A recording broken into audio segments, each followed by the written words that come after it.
성경 바르게 읽기 마태복음 18장입니다. 마태복음 18장을 읽어 보겠습니다.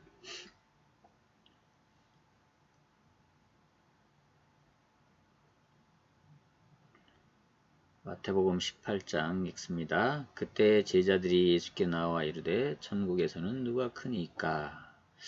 자, 요 그때는요. 요 그때는 언제냐 하면요.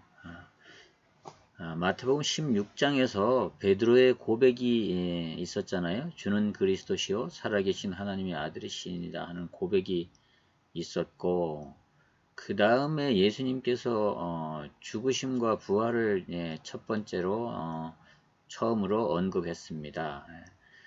그러니까 베드로가 그러면 안 된다고 이렇게 항변을 했지요. 거기에 대해서 예수님께서 네가 하늘의 일을 생각지 아니하고 땅의 일을 생각하는구나. 그러니까 인본주의는 사탄의 계략이다 하고 얘기하셨죠. 그리고 나서 17장에서 엿새 후에 17장에서는 예수님께서 변화산에 세 제자를 데리고 올라가셨습니다. 그래서 그 산에 올라가셔가지고 변형되셔가지고 자, 부활했을 때의 모습을 보여준 겁니다. 지금 신령한 몸으로 부활하셔서 이렇게 부활할 것이다 라고 하는 것을 보여주셨습니다. 그리고는 보여주셨는데 그리고는 이제 내려왔죠. 내려와서 그 성전 세에 관해서 얘기를 했죠. 그러면서 세금을 베드로를 시켜서 물고기 잡아서 입에서 성전세를 갖다가 내라 그러면서 내고서 그렇게 왜 이걸 하느냐 하는 말씀이 자, 저 다른 사람들이 이것 때문에 실족할까 싶어서 내가 나는 사실 성전에는 세를 안 내도 된다. 왜냐하면 주인이다. 그러니까 주인이 무슨 세금을 내냐. 이런 얘기지요. 그런 얘기를 하고서 그러나 저 모르는 사람들이 실족할까 싶어서 내가 낸다 하고 냈습니다. 그때는 바로 그때를 얘기하는 겁니다. 이때를 이제 얘기하는 거죠. 한번 보겠습니다.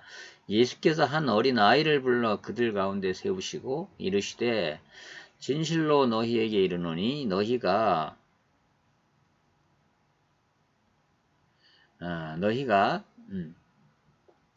돌이켜 어린 아이들과 같이 되지 아니하면 결단코 천국에 들어가지 못하리라. 이렇게 하십니다.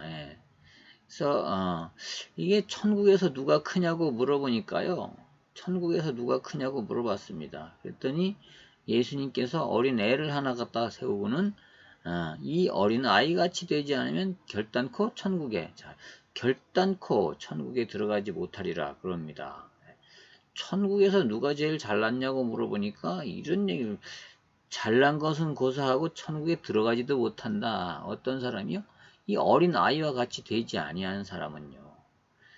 그러니까 이 예수님은 이 말씀에서 뭐냐면 순수한 믿음을 요구하는 겁니다. 지금 순수한 믿음을 요구하는 겁니다. 우리는요, 자 우리가 교회에 처음 다니고 하면 계산적인 믿음을 가질 수 있습니다. 이 계산적인 믿음을 가지고는 예수님을 바로 알 수 없다는 얘기가 되는 거죠. 이 얘기를 예수님은 하시고 계시는 거예요. 여기서 이 장면에서는 이 얘기를 하고 계시는 겁니다. 자, 여기 보세요.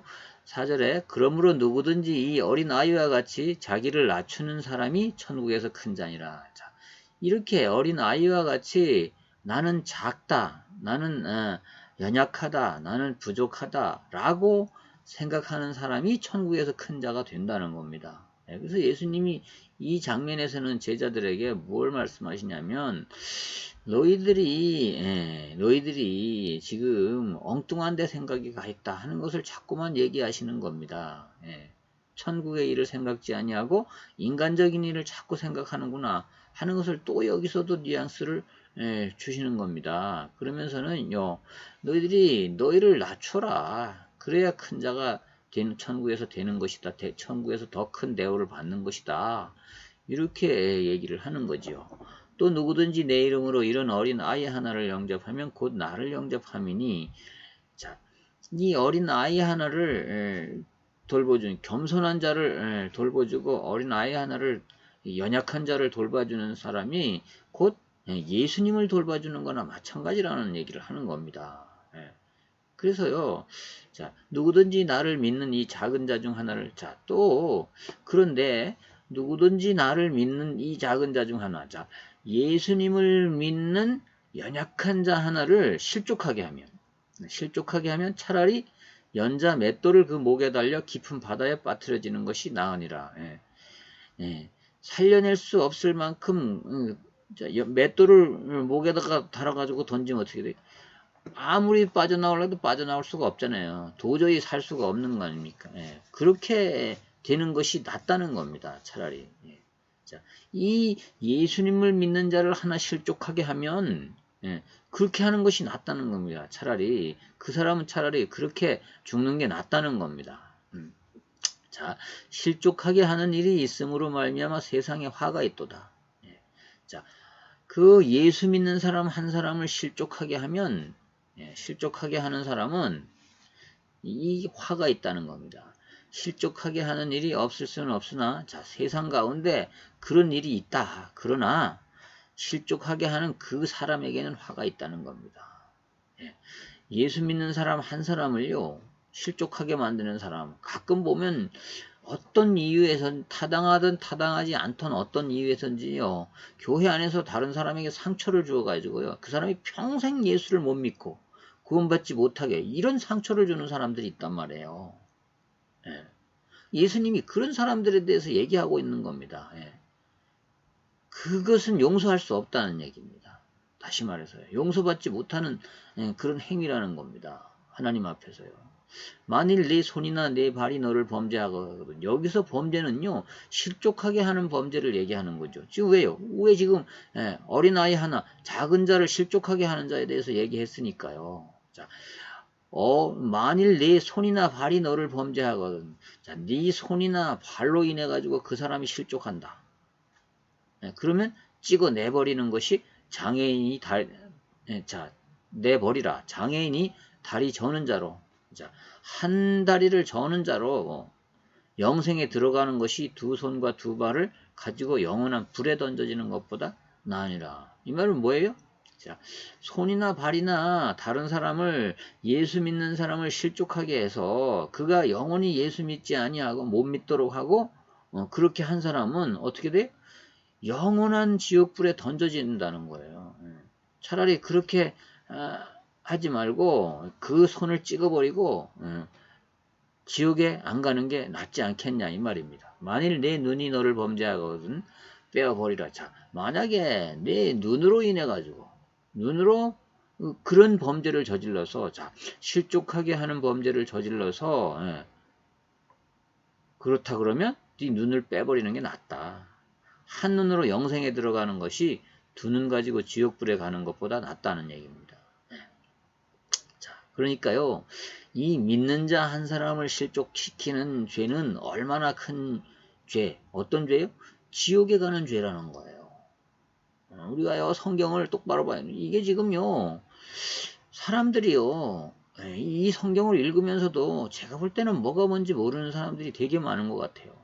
성경을 자세히 보면요. 자, 예수님이 이렇게 직접 말씀하신 겁니다. 이것은.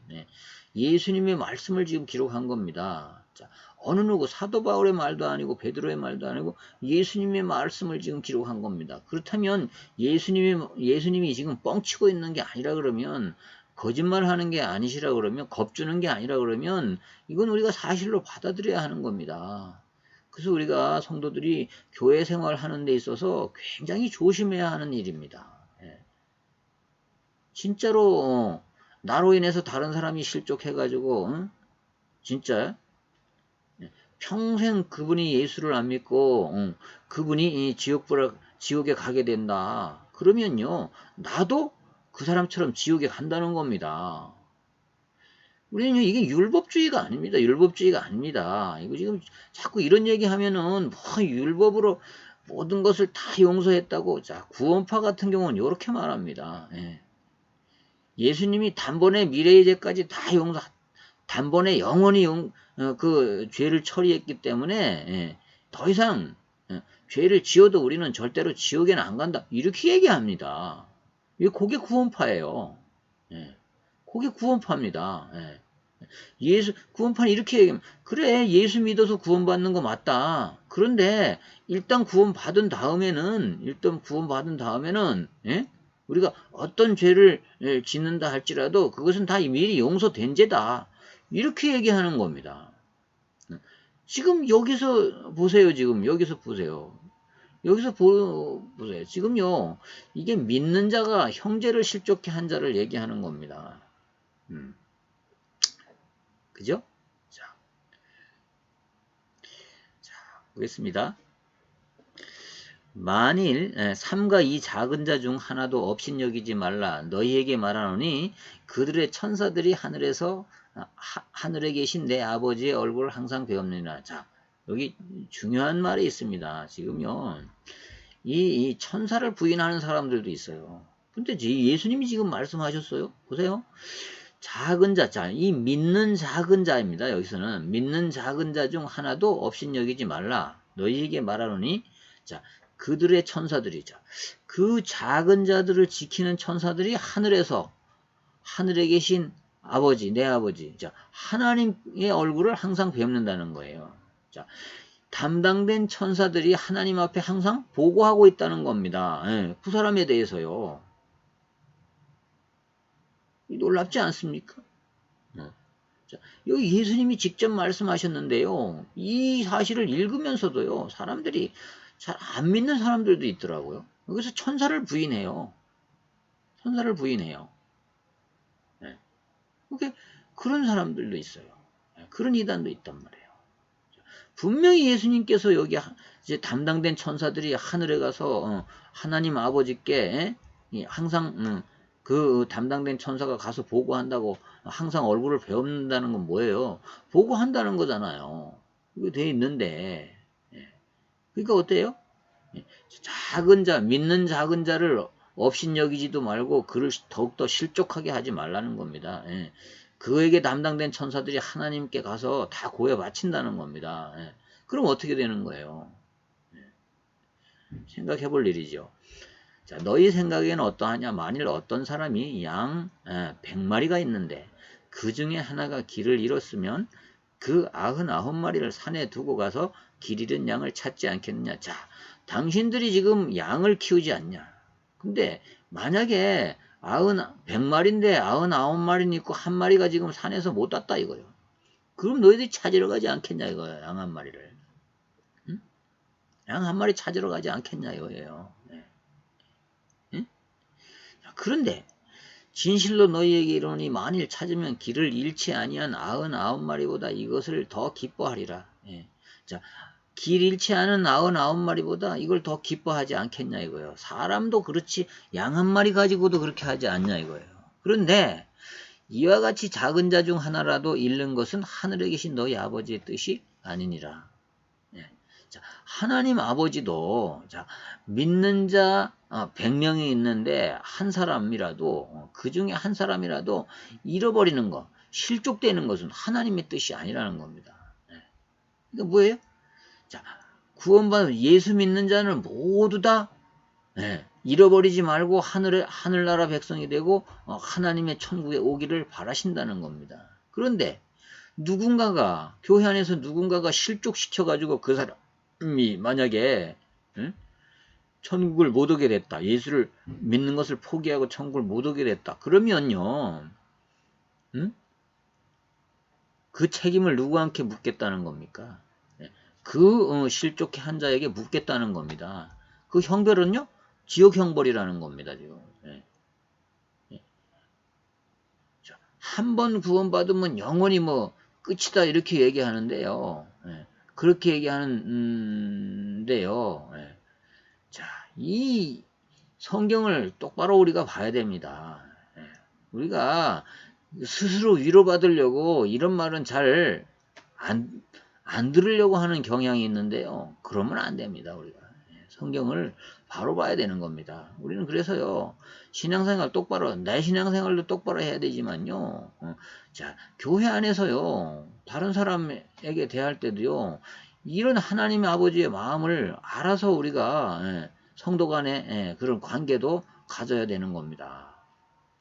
너요, 네가 네 형제가 죄를 범하거든 가서 너와 그 사람과만 상대하여 권고하라. 만일 들으면 네가 내 형제를 얻을 것이요. 만일 듣지 않거든 한두 사람을 데리고 가서 두세 증인의 입으로 말마다 확증하게 하라. 만일 그들의 말도 듣지 않거든 교회의 말하고 교회의 말도 듣지 않거든 이방인과 세리와 같이 여기라. 진실로 너희에게 이르노니 무엇이든지 너희가 땅에서 매면 하늘에서도 매일 것이요 무엇이든지 땅에서 풀면 하늘에서도 풀리리라. 진실로 다시 너희에게 이르노니 너희 중에 두 사람이 땅에서 합심하여 무엇이든지 구하면 하늘에 계신 내 아버지께서 그들을 위하여 이루게 하시리라. 두세 사람이 내 이름으로 모인 곳에는 나도 그들 중에 있느니라. 자, 이 말씀은요, 우리가 또 이 말씀을 오해하는 말씀 중에 하나예요. 자, 어떤 형제가 죄를 범하게 했어요. 죄를 범했어요. 그러면, 자, 앞에서 그 실족하게 하는 죄, 이 죄도 포함되겠죠. 자, 그 사람과만 상대하여 권고하여 만일 들으면 내 형제를 얻은 것이요. 자, 그 사람에게 권고해가지고요. 그 사람이 들으면 그 사람이 다시 뭡니까? 얻은 것이요. 만일 듣지 않거든 한두 사람을 데리고 가서 두세 증인의 입으로 말마다 확증하게 하라. 증인을 데리고 가서요. 그 사람의 하는 말을 들어봐 갖고 이 사람이 진짜 그 하는 말에 대해서 확증을 하라는 겁니다. 확실히 하라는 겁니다. 만일 그들의 말도 듣지 않거든 교회의 말하고 교회의 말도 듣지 않거든 이방인과 세리와 같이 여기라. 말은 뭐예요? 구원받지 못한 자로 여기라는 겁니다. 그 사람은요. 그렇게 하라는 거예요. 진실로 너희에게 이르노니 무엇이든지 너희가 땅에서 매면 하늘에서도 매일 것이요 무엇이든지 땅에서 풀면 하늘에서도 풀리리라. 이 말은 뭐예요? 자, 교우와의 관계, 이웃과의 관계에서도 원수 맺지 말라는 겁니다. 원수 맺지 말라는 겁니다. 풀으라는 겁니다. 너희가 또 다시 말하면요. 자, 이게 지금, 이 말이요. 지금, 교회에 죄를 범하는 사람들에게 가서 하는 얘기잖아요. 자, 이 사람들과의 관계에서, 풀면, 이 문제를, 땅에서의 문제를 풀면, 자, 하늘의 문제도 풀린다는 겁니다. 자, 진실로 다시 너희에게 이르니 너희 중에 두 사람이 땅에서 합심하여 무엇이든지 구하면, 자, 이게 두 사람이 땅에서 합심하여 무엇이든지 구하면 이게 무슨 말일까요? 자, 둘이 마음을 하나 되라는 얘기예요. 자, 예수님의 이름 아래 하나 되라는 얘기죠. 자, 무엇이든지 구하면 그렇게 해서 하나 되어서 무엇이든지 구하면 교회에서요. 그래서요. 이 교회 안에요. 이 메시지로 하나 되는 게 중요하다고 생각을 합니다. 그래서 교회 안에요. 메시지로 이 하나가 돼야 되는 겁니다. 그래서 합심이 돼야 되는 겁니다. 교회가요. 의견이 나누어진 상태에서는요. 하나님이요. 자, 응답하시기 힘들다고 생각합니다. 세상이 이래도 그렇잖아요. 우리가 마음이 하나 돼서 요구하고 하나 돼서 뭐 할 때 들어주는 사람 입장에서는요. 들어줄 수가 있는 거지 마음이 나뉘어진 상태에서는 누구 편을 들 겁니까? 자, 하나님께서도 그와 같으시다는 것을 비유로 이렇게 말씀하시는 겁니다. 하늘에 계신 내 아버지께서 그들을 위하여 이루게 하시리라. 자, 하나 돼 갖고 뭐든지 교회가 하나 되어서 하는 일, 그것은 하나님께서 역사하신다는 겁니다. 그래서 교회가 성령 안에서 하나 되는 것이 극히 중요합니다. 그렇게 생각해요. 하나 되지 않고 하는 모든 일은요, 은혜가 될 수가 없습니다. 두세 사람이 내 이름으로 모인 곳에도 나도 그들 중에, 여보세요. 두세 사람, 예수님의 이름으로 하나 되라는 겁니다. 예수 때문에 하나 되라는 겁니다. 그래야만 하나님께서 응답하신다는 겁니다. 자, 자, 그때 베드로가 나와 이르되, 자, 이렇게 말하고 있을 때 베드로가 나와서 얘기하는 겁니다. 지금 실족하는 죄 뭐 이런 것들에 대해서 예수님이 얘기하니까 베드로가 나와서 이렇게 얘기하니까, 그렇다면 예수님, 자, 형제가 내게 죄를 범하면 몇 번이나 용서하여 주리이까? 7번까지 하오리까? 이렇게 물어보는 겁니다. 예수께서 이르시되 내게 이르노니 7번뿐 아니라 7번을 70번까지라도 할지니라. 이건 뭐예요? 수도 없이, 예. 이 얘기는 뭐예요? 7번씩 70번에 완전수 7번에 70번, 완전한 뭡니까? 70번이니까요. 지금, 예. 그런 의미로 얘기하는 겁니다. 지금. 예. 완벽하게, 예. 이렇게, 예. 언제라도 이게 70번씩 7번이 아니라요. 이거 100번이고 1000번이고 이런 뜻이잖아요. 용서하라는 겁니다. 예. 그죠? 예.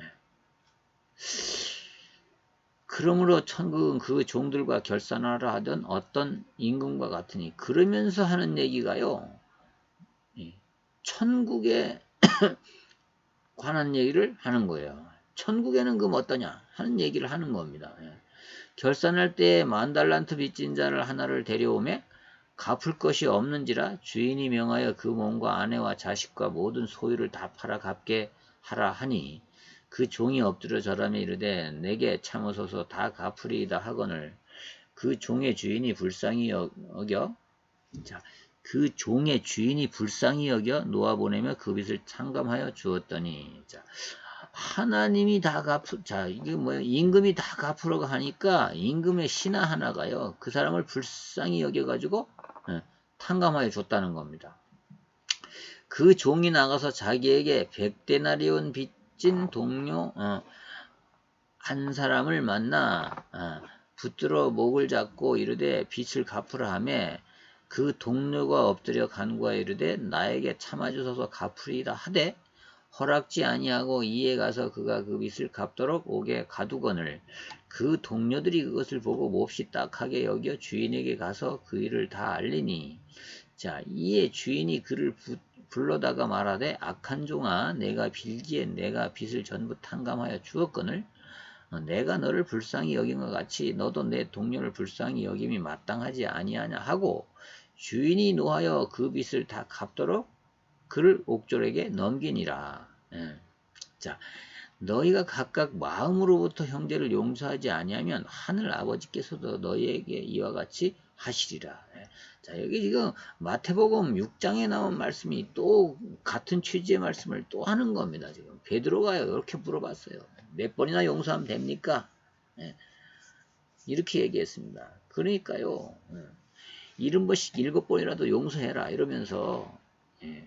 이렇게 얘기하는 겁니다. 자, 니들이 용서한다고 하지만 너희들이 용서하는 거는 하나님이 너희들에게 한 용서에 대하면 아무것도 아니다 이겁니다. 아무것도 아니다. 만약에 너희들이 형제를 용서하지 아니하면 하나님 아버지께서도 너희들의 그 용서해줬던 거를 취소할 거란 얘기입니다. 그러니까요, 자, 우리 기독교인들은요, 무조건 용서해야 됩니다. 억울해도 용서해야 됩니다. 그것이 예수님의 말씀이에요. 그것이 예수 믿는 자입니다. 내가 억울해도 용서해야 되는 겁니다. 억울해도 용서해야 되는 겁니다. 왜요? 우리가 용서받은 용서는요, 하나님께 받은 용서는요, 우리가 형제를 용서하는 거에 비하면요, 비길 수가 없을 만큼 큰 그런 은혜기 때문에 그렇습니다. 그것을 비교할 수가 없다는 거예요. 자, 이거를 모르고요, 형제를 다시 말하면요, 예수님께서 이렇게 보는 겁니다. 형제를 용서하지 아니하는 자는요, 하나님께 용서받은 사실을 기억지 못하는, 감사하지를 못하는 자라는 거예요.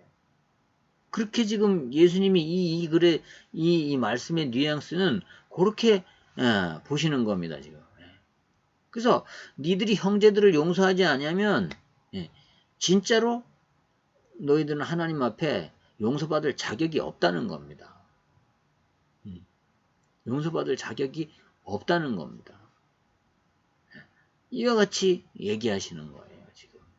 자, 오늘 마태복음 18장을 읽어봤는데요. 18장을 읽어봤는데요. 자, 이 사건은요, 이 뒤에는요, 베드로가 예수님을요, 주는 그리스도시요 살아계신 하나님의 아들이라고 고백한 사건 후에 얘기하시는 거예요. 그렇다면 뭡니까? 우리가 예수를 그리스도로 믿기로 하고 작정한 후에 우리의 삶의 방향이 어떻게 가야 되냐 하는 것을 예수님이 지금 계속 말씀하고 계시는 겁니다. 진짜 예수님이 그리스도라는 걸 우리가 알았다. 그럼에도 불구하고 그럼 우리는 어떻게 해야 되냐? 구원파처럼 한 번 구원받았으니까 우리는 다른 사람 용서 안 해도 되고 죄를 저질러도 되고 뭐 이렇게 살아도 되냐?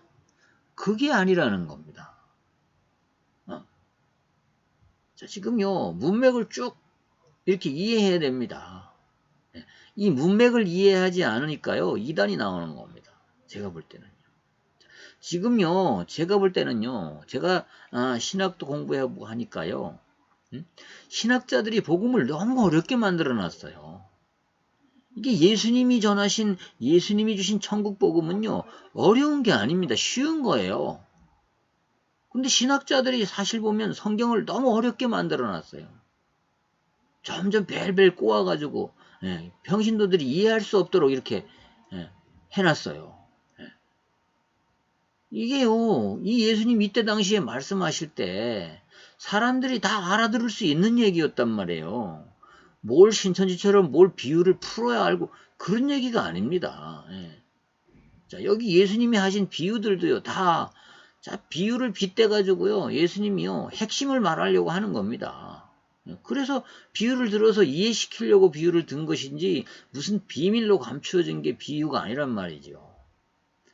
근데 신천지나 안상홍 증인회나 이렇게 비유풀이 하는 데는 그렇게 무슨 예수님이 비유한 것을 비유를 풀어서 그 속에 비밀이 있다 이렇게 얘기해서 꼬아서 얘기하는 겁니다. 자, 우리가 성경을 무슨 영해를 한다 뭐 영적으로 읽어야 된다 이러면서요 그런 식으로 다 해석을 해서 성도들을 어렵게 하고 성경을 오히려 이해하지 못하도록 하는데 그거는 범죄입니다. 범죄. 진짜 하나님 앞에 범죄입니다. 말씀을 그렇게 베베 꽈가지고 어렵게 하는 거는요. 알았지 말라고 하는 거나 똑같은 겁니다. 이 복음은요. 쉬운 겁니다. 성경은 쉬운 거예요. 진짜 복음서는 쉬운 겁니다. 근데 저는요, 이렇게 사람들에게요, 성경을, 이렇게 쉬운 성경을 왜 이렇게 어렵게 만들어가지고, 어렵게 설교를 해가지고, 사람들이 이렇게 헷갈리게 하냐, 이 말이죠. 그래서 제가 이 성경 바로 읽기를 한번 해보는 겁니다. 오늘 마태복음 18장을 저희들이 읽어봤습니다. 마태복음 18장을 읽어봤습니다. 다음에 19장에서 뵙겠습니다.